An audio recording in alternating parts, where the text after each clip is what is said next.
Bonjour à tous, on se retrouve aujourd'hui avec la dernière partie donc, du travail sur le barbare de Nordal de la gamme Astralis qui s'appelle le Skolnir. Donc après avoir fait le NMM acier dans la précédente vidéo, on va s'attarder aujourd'hui justement sur ce qui nous reste, donc cette partie-là qui sera un NMM en or, donc, et on fera ensuite le socle. Pour attaquer pardon, le NMM or, bon, globalement la technique va être la même que pour l'acier, donc on va travailler sur un camailleux de couleur.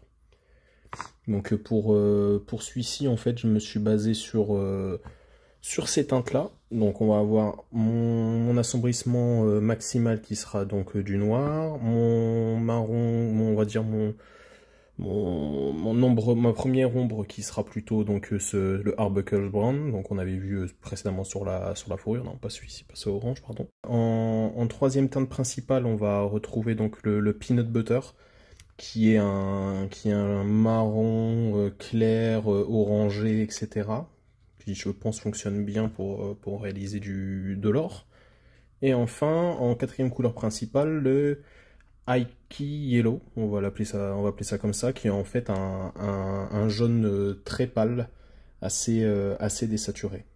Donc voilà, donc même principe que pour la partie acier, je vous mets ici ma palette, donc vous voyez bien qu'il y a donc 8 teintes, qui va partir du noir, donc jusqu'à la couleur la plus claire, donc le Icy Yellow, avec des mélanges intermédiaires. Donc on va travailler de la même manière. Ce que je vais faire, c'est que je vais attaquer tout de suite. Ça va être beaucoup plus rapide que la dernière fois, parce que là on est sur une figurine sur une partie de la figurine qui est quand même plus restreinte. Donc ça devrait être un peu plus rapide. Ce que je fais, c'est que je viens chercher ma teinte donc numéro 7, donc juste avant le Icy Yellow, pour venir dessiner mes lumières maximales. Donc assez facile. Quand on est sur quelque chose d'assez circulaire, moi ce que j'aime bien faire, c'est faire la partie haute comme ça, qui va venir prendre la lumière. Donc on est sur ça, donc ici au-dessus, donc je vais venir le traiter comme ça. Donc j'imagine que tout est traité de la même manière, hein, vis-à-vis de la lumière. Attendez, j'essaie de trouver un angle ici, pour que vous puissiez bien voir. Donc là, je ne l'ai pas fait, mais en fait, ce que je fais généralement, c'est que par rapport à l'endroit où je vais passer ma lumière, je viens passer une petite couche de blanc. Ça me permet de simplifier justement le travail de pose de lumière, etc. Donc, généralement, sur quelque chose assez circulaire, on n'a pas une lumière en haut et puis en bas, rien. Si je reprends un peu cette figurine que j'avais faite, on voit bien que là, il y a une lumière qui vient taper en haut, puis il y a aussi une réflexion qui est en bas, qui vient du sol, etc. Donc c'est ce que j'essaie de faire. La lumière principale sera bien évidemment en haut, mais par contre, il ne faut pas oublier celle du bas. Donc c'est pour ça que ici, je suis venu retravailler une lumière qui sera plutôt en bas, comme ça. J'en profite aussi pour faire l'intérieur. Donc je vais plutôt faire une zone ici, assez claire. Je l'imagine comme ça.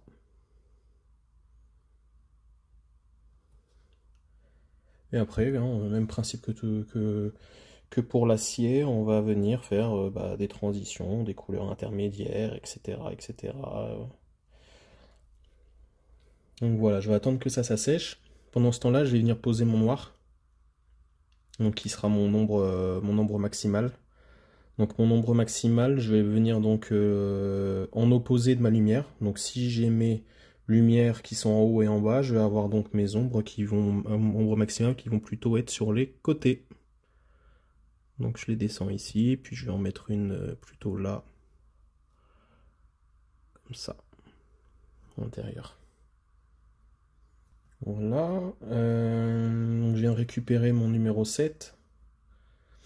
Pour repasser plusieurs petites couches, histoire d'avoir une belle opacité sur ma lumière, parce que bon voilà, c'est l'inconvénient quand je viens pas faire on va dire une pré-couche de blanc, c'est que j'ai du mal à monter ma lumière en fait.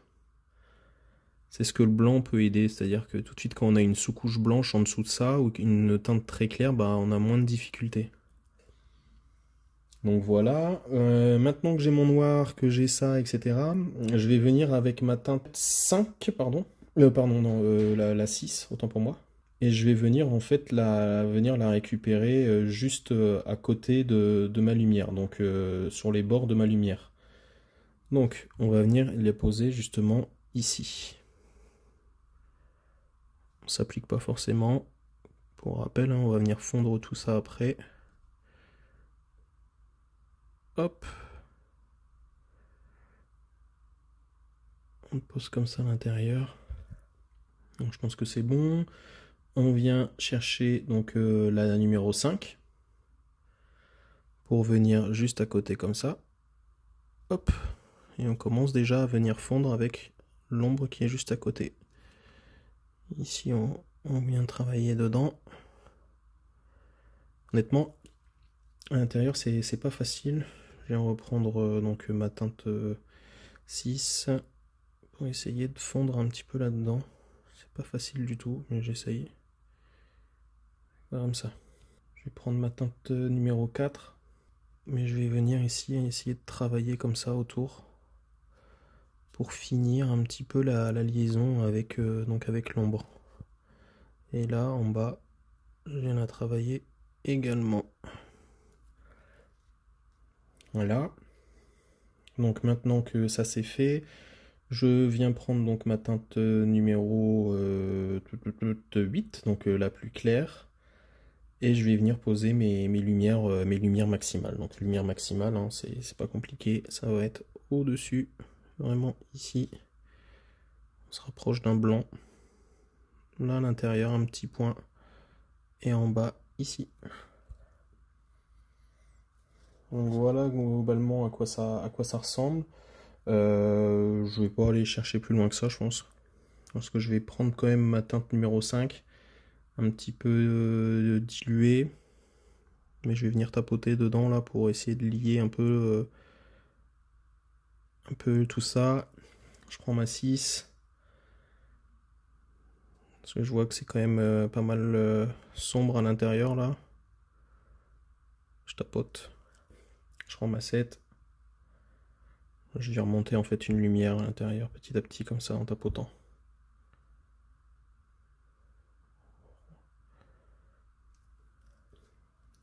Voilà. Je prends ma 5.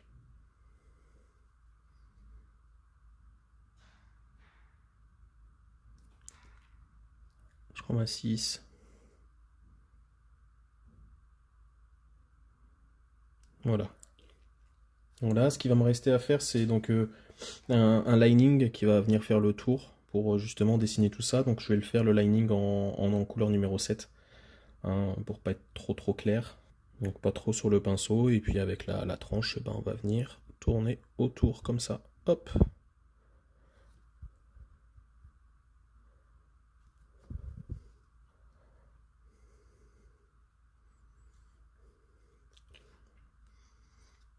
Voilà, donc on voit que j'ai un petit peu dépassé sur la fourrure, donc ça tombe bien. La fourrure elle était de la couleur numéro 3, donc je vais venir reprendre la fourrure tout doucement ici, pour que ça soit propre. Et je vais assombrir un peu tout ça avec un numéro 6 là. Il me paraît un petit peu trop lumineux cette histoire. Donc voilà, je vais m'arrêter là pour l'or devant. Enfin, vous voyez, je pense que ça rend pas trop mal, je trouve. Il y a un petit effet doré, enfin ça fera l'affaire pour moi. Je vais m'attaquer, on va s'attaquer maintenant tout de suite à la dernière partie, parce que pour moi la figurine en elle-même est terminée. Je suis assez content, pour être franc, hein, par rapport au temps passé, etc. Ça me va bien. Donc maintenant on va travailler sur le socle. Donc par rapport au socle, plusieurs éléments importants. Le premier élément important, c'est que bon, on a affaire à un socle comme ça, rond. Je vais prendre pour référence celui-ci, donc du Minotaur, qui était vraiment dans un esprit neige. On va partir sur la même chose et je vais vous montrer comment j'ai fait pour faire les roches, etc. Donc première partie sur ce socle, c'est mettre en place une roche. Donc j'ai envie de mettre ce petit animal debout sur une longue roche. Donc en fait ce que je vous conseille c'est de trouver des écorces donc comme ça, donc soit vous les trouvez dans la nature, soit vous les achetez. Moi je sais que je les avais achetés chez Minisocle qui les vend, qui en vendait, etc. Comment dire, qui vendaient des choses qui étaient pratiquement prêtes à l'usage et comment dire, qui étaient utiles ou déjà on va dire précalibrées pour un usage pour de la figurine, etc. Donc pour moi ça m'allait bien, donc je suis plutôt parti sur ça. Quoi d'autre? En deuxième partie, ce qui va être important, c'est quelque chose que je vous ai déjà montré, c'est donc cette pâte qui va permettre d'apporter de la texture, donc pour rappeler la terre. Donc là, ça va venir autour justement de la pierre. Je vais pas faire d'herbe, je vais imaginer un terrain où l'herbe a disparu, etc. Et en dernier élément, la neige. Donc la neige, point important. Ce qu'il va vous falloir, c'est le petit bicarbonate du Seigneur, donc un bicarbonate alimentaire, hein, pour faire la neige. On verra ça dans un dernier temps. Donc comme je disais, il faut vous trouver une petite écorce. Moi j'en ai trouvé deux morceaux qui me paraissent assez sympas. C'est un morceau qui va donc être assez long, assez plat, sur lequel va pouvoir reposer la figurine. Je pense que ça va faire l'affaire. Ça me paraît plutôt pas mal. C'est assez plat, donc il n'y a pas de risque. Et j'ai ce petit, on va dire ce petit morceau que j'avais sur le côté, que je vais venir poser par-dessus comme ça, justement pour apporter un petit relief supplémentaire. Donc première chose à faire, hein, vous imaginez, c'est de le coller. Donc ce que je vais venir faire, c'est que je vais venir poser donc de la glu. Hop. Je colle tout ça à la glu, moi je m'embête pas. J'en mets une bonne tartine. Hop, je pose ça comme ça, je reste appuyé. Ici aussi. Comme ça. Normalement ça devrait pas trop bouger. Je vais venir tartiner un petit peu de colle à ces endroits-là pour vraiment lier le tout. Je vois qu'ici, peut-être qu'il n'y a pas... Là, idéalement, il vous faut un accélérateur de glu, histoire de fixer tout ça très rapidement et éviter que ça soit susceptible de bouger. Bon, malheureusement, moi, j'en ai pas. Donc, ce que je vais faire, c'est que je vais attendre que tout ça sèche, et puis on va passer, je vous reprends pour attaquer la deuxième partie. Donc, ma colle est presque sèche. Ce que je vais venir faire maintenant, c'est que je vais venir appliquer ce Gravel and Sand Fixer. En gros, ça va me permettre de fixer un peu tout ce qui est poussière, tout ça sur l'écorce, parce que c'est pas quelque chose en plastique, c'est vraiment quelque chose de naturel, donc plein de poussière. Je viens avec un pinceau tout moche en synthétique dedans pour aller poser ça juste comme ça, et ça, en fait, ça va faire comme une colle qui va venir fixer toutes les petites poussières, tout ça. Donc c'est important parce qu'après on va venir poser de la peinture par-dessus, et donc pour éviter que la poussière vienne se mélanger à la peinture et tout, je préfère appliquer ça même si c'est sur quelque chose de brut comme ça. Habituellement c'est quand on vient poser un flocage, type je sais pas, petit gravillon, tout ça, on vient poser ça, ce fixateur là. Et derrière, en fait, ça vient faire comme un ciment qui va lier le tout et faire que les petits gravillons ne bougent pas. Voilà, j'attends que tout ça sèche, et puis je vous reprends pour peindre cette petite partie-là. Bon, finalement, plutôt que d'attendre que ça sèche, on va avancer sur une autre partie, donc l'application de cette peinturée de chez Aka, donc la Natural Texture for Roof Terrain, donc diorama. Ouais, l'accent anglais, j'avoue, il est de qualité. Donc on vient prendre son petit socle, et donc on va venir appliquer ça justement dans les creux ici, pour simuler la présence de terre, justement, liée un peu nos broches. Donc, pour l'instant, ça ressemble pas à des roches, hein, mais vous allez voir à la fin. Donc pour lier nos roches justement au sol. Je suis l'ombre sur la mesure, le violent poison à l'écart de tout soupçon. Dans ce sombre récit dont personne se méfiera, il s'agira de sang sur les murs au crépuscule d'une bavure. Je murmurais la haine, enclavé dans les UP en région parisienne. L'amour comme rempart à la dérive, au registre de ces âmes charitables plutôt naïves se perd. Donne à ma palabre son caractère, sourire kabyle dans les artères de ma ville. Voilà à quoi l'instinct de malfaiteur, ma foi, se familiarisera. Aux effusions sanguines d'une trop commune routine, la rue se massacre sous le ciel des damnés. N'importe quel trou du cul aujourd'hui est armé. Hier encore, l'ombre d'un regard de travers sur le pavé. Donc voilà pour cette petite texture. Maintenant ça va être assez long à sécher. Donc je vais laisser sécher ça pendant quelques dizaines de minutes, voire 1 heure. Et puis on se retrouve une fois que tout est sec. À tout de suite.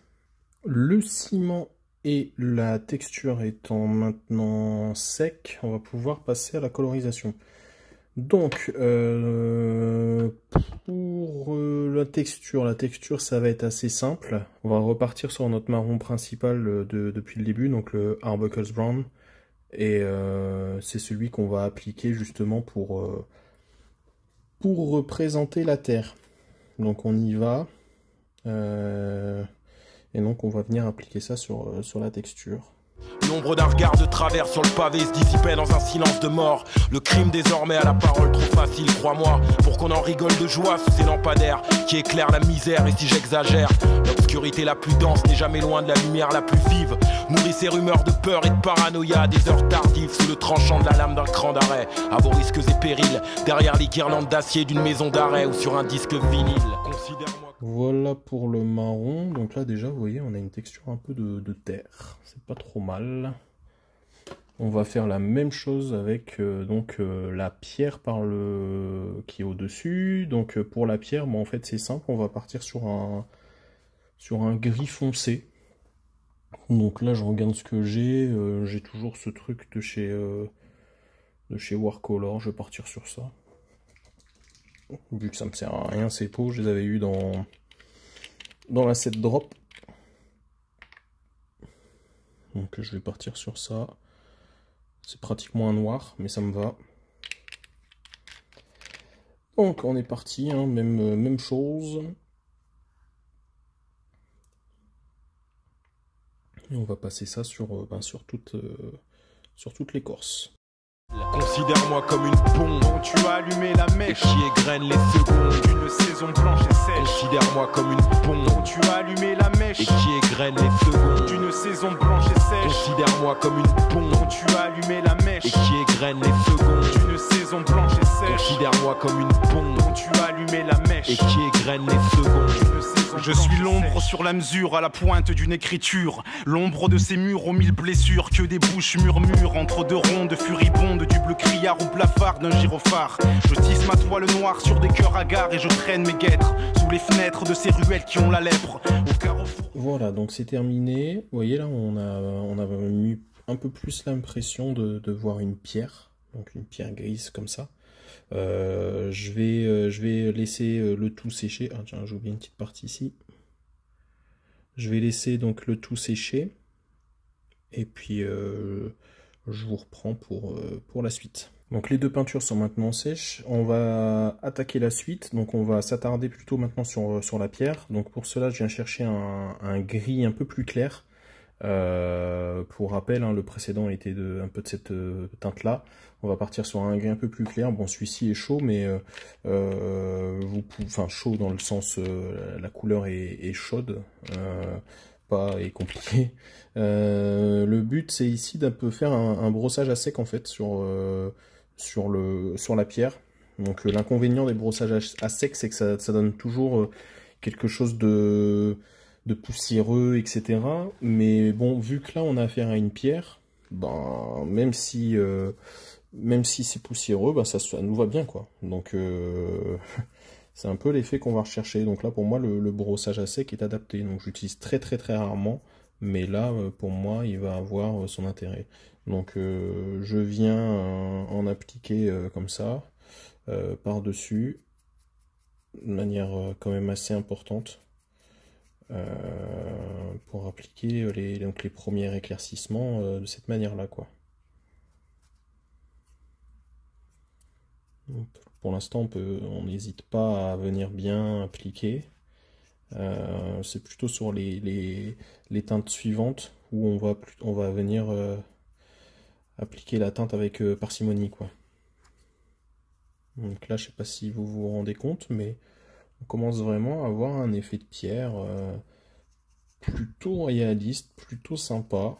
On pouvait mettre une pierre par-dessus, type une ardoise, etc. Mais ça nous aurait pas empêché de la peindre quand même. Donc bon, bref.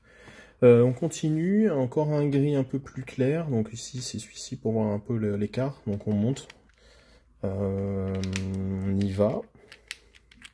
Hop. Donc toujours en brossage. Par contre, cette fois-ci, on va y aller un petit peu plus soft. On va juger de comment réagit la peinture là-dessus. Donc on y va vraiment, je passe vraiment avec la tranche du pinceau, j'appuie pas. Et je laisse la peinture se poser pour voir un peu comment elle réagit. Je vais venir dessiner, insister un petit peu sur ce coin là. Insister là aussi. Pas que ça soit trop homogène en termes de teinte. Je pense qu'il y a dans la roche, il doit y avoir des différentes teintes, etc. etc. Donc pas trop faire quelque chose de trop parfait. Donc voilà. Et je vais ajouter un peu de blanc. On va dire à allez, 3/4 de la couleur précédente à 1/4 de blanc. Et justement pour avoir un gris très clair. Encore plus clair. Mais là ça va vraiment être pour les arêtes, quoi. Hop, donc on est parti, donc plutôt ici au bout, donc vous voyez, je viens juste effleurer comme ça, pour pas que ça soit trop, un petit peu au milieu pour le style, hop, sur le coin comme ça pour marquer.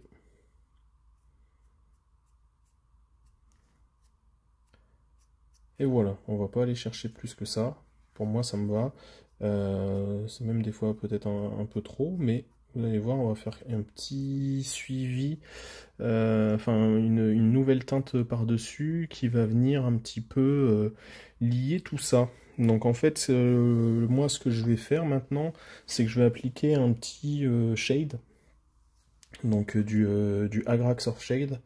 Donc pour moi ça me paraît cohérent. On est dans la nature, etc.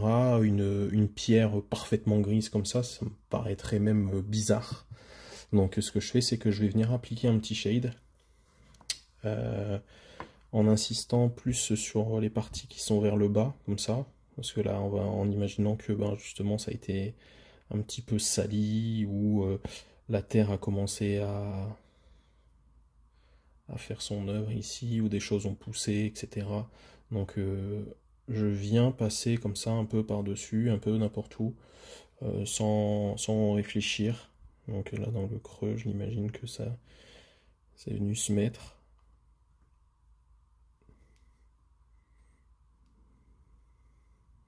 Voilà, donc ça c'est le premier shade.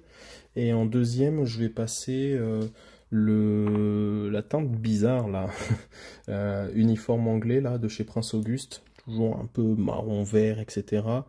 Dilué à mort, hein, 90-10. Justement pour apporter encore des petites nuances dans cette pierre. Hop hop, donc là ça va vraiment être discret, je viens juste mettre des petits pocs pour imaginer, je sais pas, des petites mousses qui sont en train de pousser, etc. etc. et qui ont marqué un petit peu la pierre, quoi. Voilà, donc ça nous évite d'avoir un rendu trop plat, pas forcément réaliste ou quoi que ce soit, donc là c'est un petit peu plus sympa. Je vais essayer d'étaler un peu tout ça, parce que ça faisait trop une grosse marque ici. Voilà, donc pour moi c'est bon comme ça. Pour moi la pierre je vais la laisser telle quelle. On va venir maintenant mettre la figurine dessus. Donc pour rappel, ma figurine elle était percée et plantée dans un socle en liège. Donc je vais venir couper C'est très mal d'utiliser ce type de pince pour couper ça, mais bon, c'est pas grave, elle est usée, donc je le fais. Le problème, c'est, je vous le dis, quand vous allez couper un fil de fer de cette épaisseur-là avec ça, vous allez abîmer la pointe. Donc là, vous le voyez, par exemple, elle est abîmée. Donc, ne faites pas comme moi, mais si vous avez une pince déjà abîmée, ben vous y allez. Là, laissez un petit peu, on va dire 5 mm en bas. Hop. Pareil sur l'autre. Donc 5 mm. En fait, on va se servir justement de ces 5 mm pour venir planter planter la figurine dans le bois. Donc là, on va chercher une position qui est pas trop mal. Pour moi, comme ça me va bien ici. Donc on la plante. Hop, j'insiste, je plante. Et voilà, comme ça en fait j'ai, on va dire, une marque. Donc j'ai les deux trous. Je viens mettre de la glu par-dessus, ici et ici. Et je vais pouvoir venir encore après avec revenir, poser dans les trous qui avaient été précédemment faits par les marques. Poser ma figurine dessus, comme ça.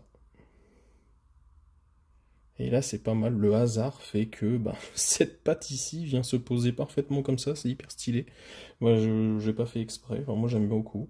Donc voilà, on a ce rendu-là que je trouve plutôt sympa. Mais c'est pas terminé. Donc la suite, c'est simple, c'est la neige. Donc pour la neige, comme je vous le disais en introduction, il faut utiliser moi j'utilise du bicarbonate alimentaire et je vous le conseille. Alors vous allez entendre des détracteurs sur cette technique-là qui vont vous dire que oui, mais le bicarbonate alimentaire c'est cool, mais le problème c'est que avec l'eau ça jaunit, etc. Donc moi j'ai une petite astuce pour vous justement pour pallier à ça. Donc je vais vous montrer ça tout de suite. Donc en fait ce que vous faites, c'est que vous allez mettre du bicarbonate sur une palette ou sur un... je vais le faire ici en fait, je vais le faire pour que vous puissiez le voir. Donc j'ai ce petit support là. En fait ce que je vais venir faire, c'est que je vais mettre du bicarbonate. Donc comme ça, pas trop parce que ça sert à rien. Voilà, comme ça sera largement suffisant. Donc vous mettez du bicarbonate dedans. Vous prenez en fait maintenant de la colle type colle blanche, colle PVA. Donc moi j'utilise ça de chez Action. Vous pouvez utiliser de la colle à bois si vous voulez. Vous en mettez un petit peu comme ça ici sur le côté. Bon, un petit peu, j'en ai mis un peu beaucoup, mais c'est pas grave. Et derrière, vous venez mélanger ça. Donc il faut prendre un vieux pinceau. Je vais reprendre mon pinceau de tout à l'heure. Où est-ce que je l'ai mis? Ici, ce pinceau synthétique. Vous allez venir prendre un peu de colle et le passer là-dedans pour réussir à avoir quelque chose de pâteux. Donc vous y allez, et le but c'est de faire une pâte comme ça, d'arriver à une pâte vraiment assez solide, etc. etc. quoi. Donc si vous voyez que la pâte elle est trop forte, un peu comme celle-ci, là elle est un petit peu trop épaisse parce qu'il n'y a pas beaucoup de... Quoique non, c'est parfait ça. Là c'est nickel. Donc, vous voyez, elle est un petit peu granuleuse. C'est pas... Je sais pas si vous arrivez à voir. Comme ça, c'est peut-être mieux. Vous voyez un peu le rendu, ça fait vraiment neige là. Moi, là, c'est parfait. Donc en fait, l'astuce à ce moment-là, c'est quoi? C'est de venir mettre de la peinture blanche. Donc en fait, vous prenez n'importe quelle peau de blanc et vous venez mettre une goutte de blanc dedans.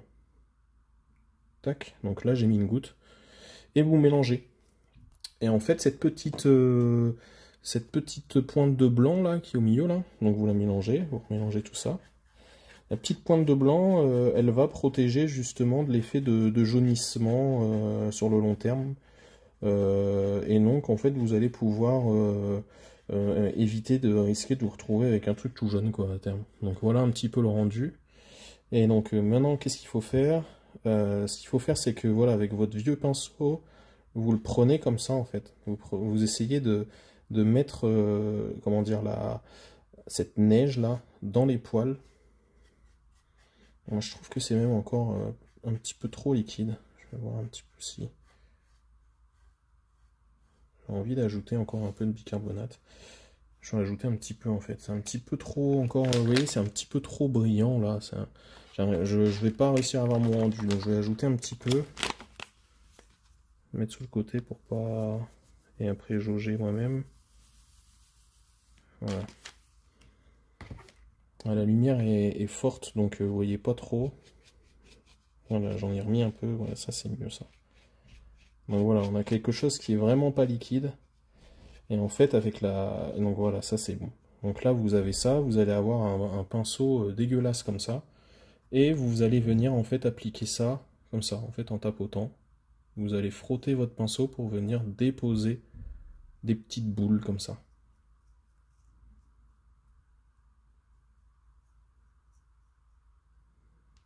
Voilà, et ça fait tout de suite de la neige en fait. Donc si au pinceau c'est une galère, vous pouvez y aller avec cette petite spatule comme ça, et en fait vous venez chercher, et puis après vous venez en poser comme ça en fait. Donc moi je vais venir en poser comme ça sur les bords. Je vais venir aussi en poser là sur la terre.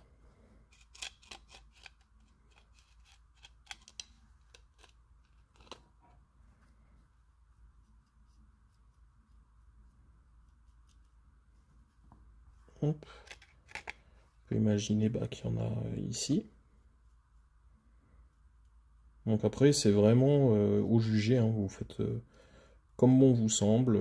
Si vous voulez faire un truc d'un soc complètement neige, je l'avais fait une fois, ou bien si vous voulez faire un peu quelque chose de d'à moitié fondu, un peu comme ce que je suis en train de faire là. Après c'est vraiment à vous de voir, pas hésiter à faire un peu n'importe quoi comme ça. Laissez juste un petit grain comme ça ici et là. Ça apporte, enfin la neige fond de manière non uniforme, donc c'est assez naturel de retrouver quelque chose comme ça. Faut pas s'inquiéter. Donc voilà, là c'est déjà pas mal.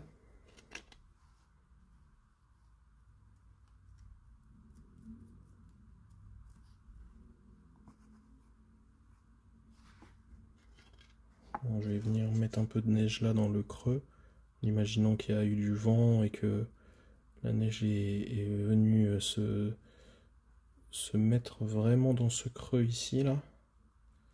Je pense que ça peut être assez réaliste. Pareil plutôt ici aussi. Tac. Comme ça, en mettant quelques grains ici, quelques grains derrière. Comme ça. Et donc on va revenir avec le pinceau. Et en fait on va venir poser comme ça, venir faire un petit brossage comme ça. Et essayer d'avoir, voilà, juste cet effet là. Quelques petits grains qui se mettent et c'est tout. Hop, je viens encore derrière comme ça et voilà. Et en fait là, ces grains là ont de la colle. Donc ils vont coller en fait. Ils vont coller à la peau. Et donc voilà, vous laissez juste ça comme ça. Hop, vous voyez? On a vraiment un effet de neige qui est resté accroché, etc. etc. Donc ça, c'est vraiment pas mal. Un petit peu ici sur la tête, sur le museau. Pas forcé, hein, pas qu'il y en ait trop. Un petit peu devant, là, comme ça peut être sympa. Voilà, comme ça, c'est tout. Peut-être ici, voilà.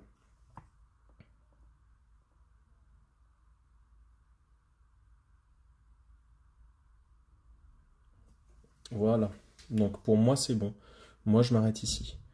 Donc, je sais pas ce que vous en pensez, mais pour moi, je trouve ça assez convaincant. On a vraiment, enfin moi en tout cas, hein, pour moi, j'ai vraiment l'impression de voir ce centaure dans la neige à moitié fondue, etc. Qui vient de passer, on va dire, une petite tempête ou je ne sais quoi.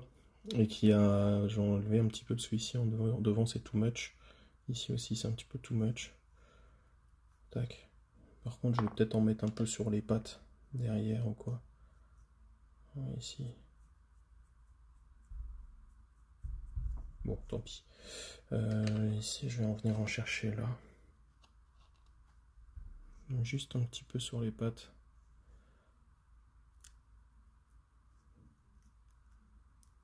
Voilà. Imaginez qu'il a marché dans la neige juste avant. Donc voilà, pour moi j'ai quand même un rendu qui me semble assez réaliste. Je suis plutôt satisfait globalement. Donc voilà, la technique est hyper simple, hein, vous l'avez vu. Essayez de vous entraîner sur une figurine ou sur un socle sans figurine avant d'attaquer carrément dessus. Faites très attention au niveau de ce pinceau là, avec la technique du pinceau, c'est que ne venez pas appuyer ou essayer de trop appliquer parce qu'il y a de la peinture blanche justement dans le mélange. Et il y a des risques que vous veniez teindre ou appliquer de la peinture directement sur la figurine. C'est pas le but, c'est pas ce qu'on cherche. Donc voilà. En tout cas, moi j'ai pris beaucoup de plaisir à peindre cette figurine-là, comme d'habitude avec cette gamme. J'espère en tout cas que cette série vous aura plu, qu'elle vous aura été utile. Si c'est le cas, comme d'habitude, un petit pouce bleu. Et puis souscrivez justement à un abonnement à la chaîne en cliquant sur le bouton s'abonner, activez les notifications pour ne pas louper les prochaines vidéos. La prochaine vidéo, je pense qu'elle sera plutôt sur la prise en main de l'aérographe et des premiers gestes de nettoyage, etc.